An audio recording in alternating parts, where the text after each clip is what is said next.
On this Sunday night, the deadly mass shooting in Nova Scotia.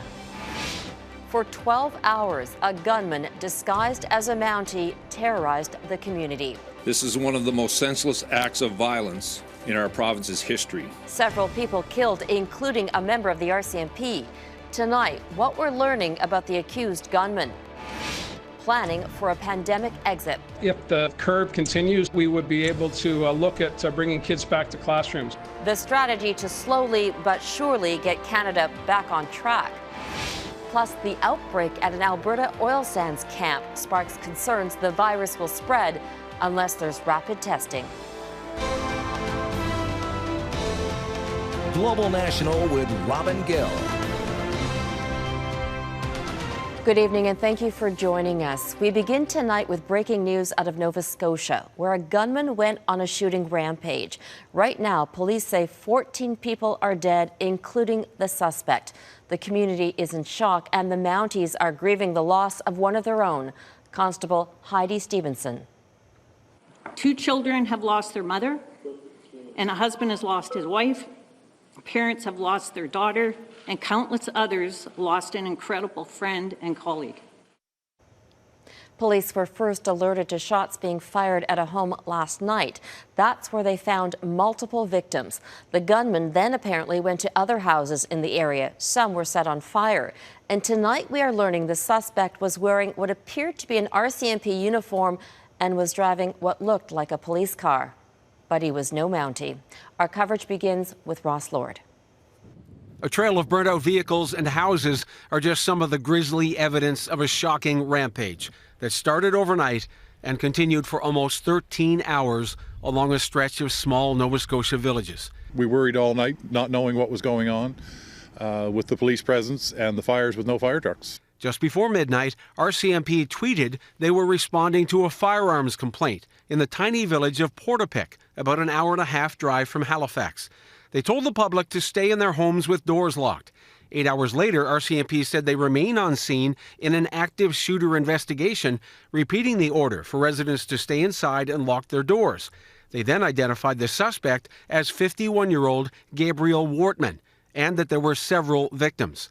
By late morning, they tweeted Wortman may be driving what appears to be an RCMP vehicle and wearing an RCMP uniform. A short time later, they reported Wortman was driving a small SUV traveling southbound on the Trans-Canada Highway.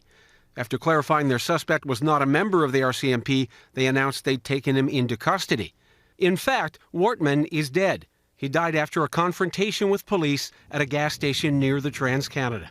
At one point during the course of the evening hours, he appears to have been wearing, if not all, then a portion of a police uniform, and that we believe that he was driving at one point a mock-up or a vehicle that was made to look like an RCMP police cruiser.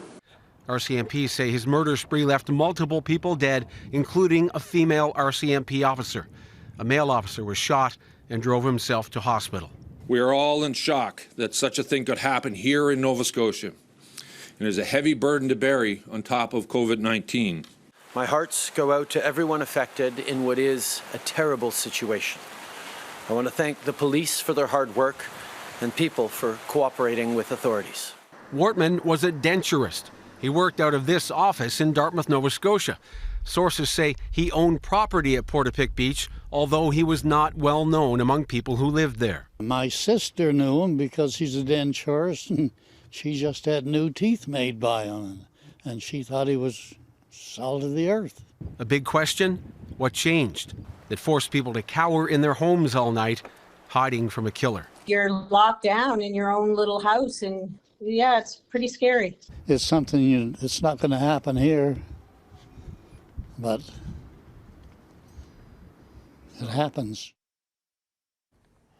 It took hours for the RCMP to say that 14 people have been killed, including the suspect. They had to retrace the suspect's every move. They had to see what other crime scenes there might be in other communities before coming out with that increased death toll. Robin. Ross Lord in Halifax. Thanks, Ross. We continue our team coverage with Mercedes Stevenson, who has been talking to the head of the RCMP, Commissioner Brenda Lucki. Mercedes, what was her response to the suspect having a uniform and a car that looked like it was police issue? Well, Robin, like everyone else, she was astounded by how authentic the car looked. She told me that she didn't think that she would have been able to tell what that car was and that it wasn't real if she saw it on the street. And I've heard that from a lot of RCMP officers who've taken a look at the picture, that it looked extremely realistic. She said that she's absolutely stunned and deeply saddened by what has happened. I asked her if she's ever seen an incident like this before in her career, and this is what she told me. Personally, I have not, and I hope to God I never see another one. Just a senseless type of event like this, where innocent people are being killed. There's just no words to describe it at this time. It really is a stunning case. What about where this investigation is at now and the possibility there could be more victims? Well, Robin, right now they are out scouring the various scenes looking for more. The commissioner told me that they are looking at vehicles at multiple properties, trying to figure out if there might be more victims in this really unprecedented case for Canada. We spoke a little bit about what the investigation looks like, and this is what she told me. It's just an extremely dynamic situation that covers a large area with multiple scenes, buildings, vehicles. So there's going to be a lot of work ahead of us to get some answers. Now, Robin, a lot of people are asking, what is the motive in this case? And right now we don't know, and neither do the police. Commissioner Lucki says that they're still trying to figure out what happened. At this point, they believe there's possibility that this started with one motive and at some point shifted into something more random, but they really don't know. They're trying to get as much information about this man as they can. They will comb through his computers, his social media, any information that they can get, but still everyone in shock at how realistic his uniform and car looked, and questions about that, whether or not that may have aided him as he was on the run from police. But certainly police all across the country are absolutely reeling with this tonight. Mercedes Stevenson in Ottawa. Thanks, Mercedes. Now to our other top story, the COVID-19 crisis. Let's take a look at the picture across the country today. More than 1,500 people in Canada have died of COVID-19. The number of confirmed cases has now surpassed 34,000. More than 550,000 Canadians have been tested for the virus. The Canadian government is considering how to kickstart the economy. It's a difficult balance because of fears of a second wave of the virus. The Prime Minister says Canada won't reopen overnight and that it's up to each province. Already, provincial leaders are beginning to plan how best to come out of the pandemic. Here's Jeff Semple with what Canada's exit strategy could look like. I just feel like I'm in limbo. Melissa Turner was planning to get married at the end of July, but now isn't sure whether they'll need to postpone. If we're allowed to, say, have a small gathering, I'm thinking, to me, small is, say, maybe 15, 20 people. Like, it's pretty small, I'm thinking, but that might not be small enough. For over a month, Canadians have been keeping their distance to slow the spread of COVID-19, and those efforts are paying off. We're not out of the woods yet, but it looks like what we are seeing here is a bit of a slow swell. So I'm feeling a lot more encouraged than I was feeling, say, 2 weeks ago. Sparking questions about how long this lockdown will last. Many of the decisions around what makes sense in terms of a careful restarting of the economy are much more appropriately made at the provincial level. And some provinces are faring better than others. British Columbia and Alberta are flattening their curves faster, with fewer new cases compared to Ontario and Quebec. Officials in BC and New Brunswick have suggested they might start lifting some restrictions next month. If the curve continues, we would be able to look at bringing kids back to classrooms. Internationally, some countries are already relaxing restrictions. Thousands of shops just reopened in Austria, their customers required to wear masks and practice social distancing. If there's no new spike in cases here, more businesses will be allowed to open in 2 weeks.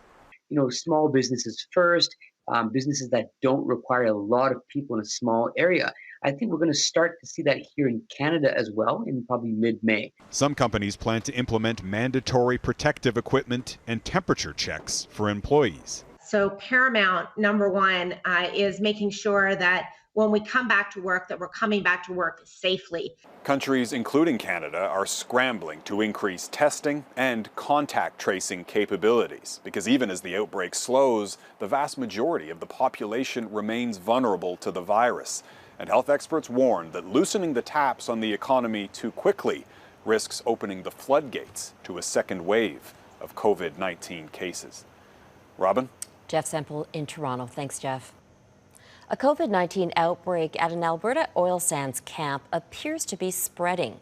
The company confirms there are at least 18 active cases of COVID-19 at the Curl Lake mining operation, which is located about 70 kilometers north of Fort McMurray in Alberta.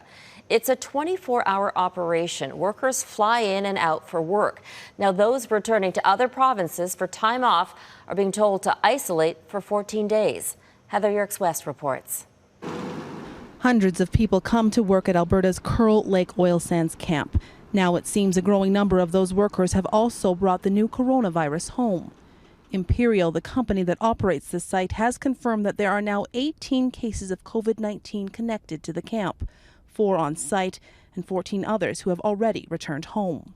Unfortunately, I think that this was almost inevitable that this would happen, that we would start to see cases anywhere where there is work happening in close quarters. Complicating this outbreak is the fact that workers fly in and out of the camp from across the country. On Saturday, the Saskatchewan Health Authority directed any returning workers self-isolate for 14 days. BC health officials are also watching this outbreak closely. We do know that there have been some people who've returned home to British Columbia who were exposed potentially in Alberta and vice versa, and they are being monitored, self-isolating, being monitored by public health. A memo posted to the app on Friday, April 17th, tells employees there is no need to self-isolate if you do not display symptoms and have not been directed to by Alberta Health Services through contact tracing.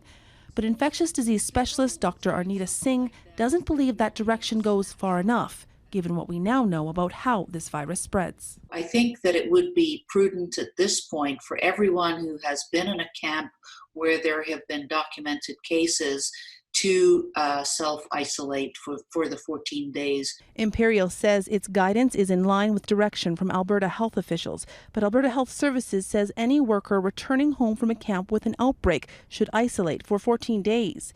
Testing will also be available for all workers at the Curl Lake camp this week. I think we have to remember that the test is only a snippet in time, and people can be incubating the virus and have a negative test, but then be positive later on.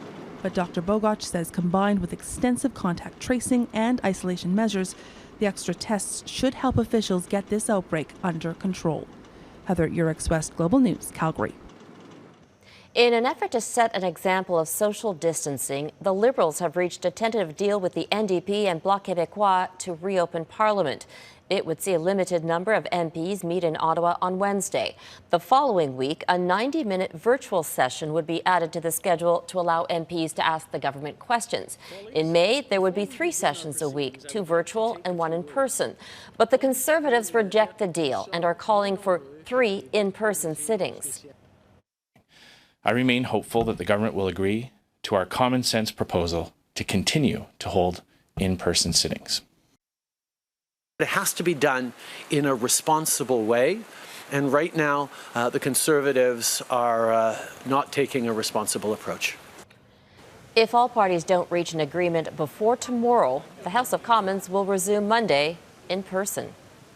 Coming up, why the governors and the government in D.C. can't get along.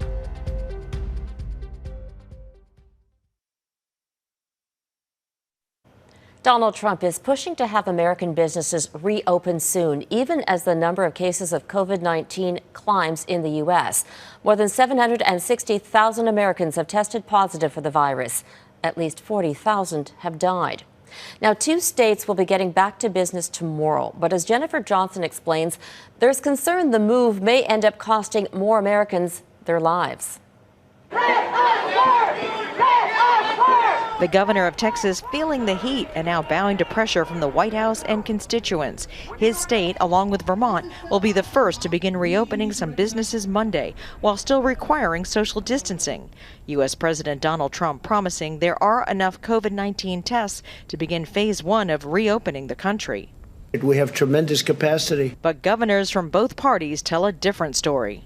That's just delusional to be making statements like that. It's just irresponsible because we're not there yet. To try to push this off to say that the governors have plenty of testing and they should just get to work on testing, somehow we aren't doing our job, is just absolutely false. The White House push comes as a new NBC News Wall Street Journal poll shows 58% of registered voters worry the U.S. will loosen stay-at-home orders too quickly, causing more deaths, while 32% worry the U.S. will take too long, harming the economy. As unemployment rates continue to skyrocket, White House officials are now promising more emergency funds this week to help small businesses decimated by the pandemic, after the first $350 billion to help those businesses ran out within minutes. Because of that, we want Congress to approve more funds right away. We think that another $300 billion, that's what we're talking about, should be sufficient to reach almost everybody. Relief for small businesses coming as millions of out-of-work Americans struggle to put food on the table. Food banks seeing more people than ever before. It's a blessing, you know. We can use it. We have 5 kids and then like 3 grandbabies at home. So right now, you know, it's a big help to us. Meanwhile, some signs of hope in the hardest hit states. New York reporting a drop in hospitalization rates as that state, along with New Jersey and Connecticut, reopen boatyards and marinas. In Washington, a Seattle farmers market is back in business with a hand washing station and time limits for shoppers. Small steps in getting back to normal before this pandemic shut the country down. Thank you. Jennifer Johnson, Global News, Washington. Still ahead, pandemic propaganda, how Russia may be spinning the crisis in its favor.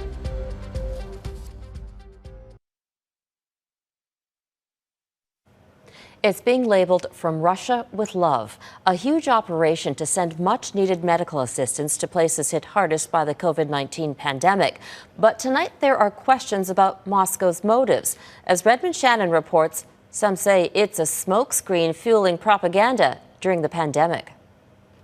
Too many were not there on time when Italy needed a helping hand at the very beginning. The European Commission President apologising for Europe's slow response to Italy's plight. The EU has since helped Italy, but much attention has focused on the Russian equipment and soldiers on the ground in the country for the past 3 weeks. At least 100 experts and military medics, according to the Kremlin. We really don't know very much about the operation itself. It's rather secretive. Actually, the mission, called From Russia with Love, was launched despite Russia's own struggles in dealing with COVID-19 at home. It's led by Major General Sergei Kikot, known for claiming that no chemical weapons were used against Syrian people in the 2018 Duma attack. It's a large-scale PR propaganda operation to kind of underscore this kind of message that Italy is not getting help from its European allies and from its transatlantic allies and from NATO. Given concerns about the risk of intelligence gathering, it's uncertain why Italy allowed Russian troops on the ground. But this Italian businessman was keen to show where his gratitude lies. And even amid arguments over how useful the donated equipment is, pro-Kremlin media have lapped up the welcomes. It's not really false information. It's spin. It's propaganda. It's a kind of message to shape perceptions. But there has been fake news too, and China might be at the centre of that. China has certainly generously sent help to Italy and other countries. But this video was tweeted out by a Beijing official. It supposedly showed Italians applauding the Chinese anthem, when in fact it's a doctored video of Italians cheering their own healthcare workers. The Chinese embassy in Paris has even been accused of spreading fake news about deaths at a French nursing home. Russia and China both seem to want very different things out of this crisis, but they're going about getting them in exactly the same way.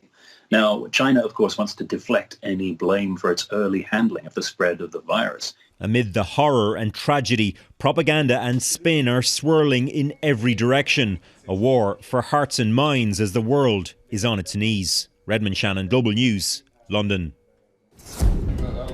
Up next, how this Toronto couple found a way to sustain the line during the COVID-19 crisis.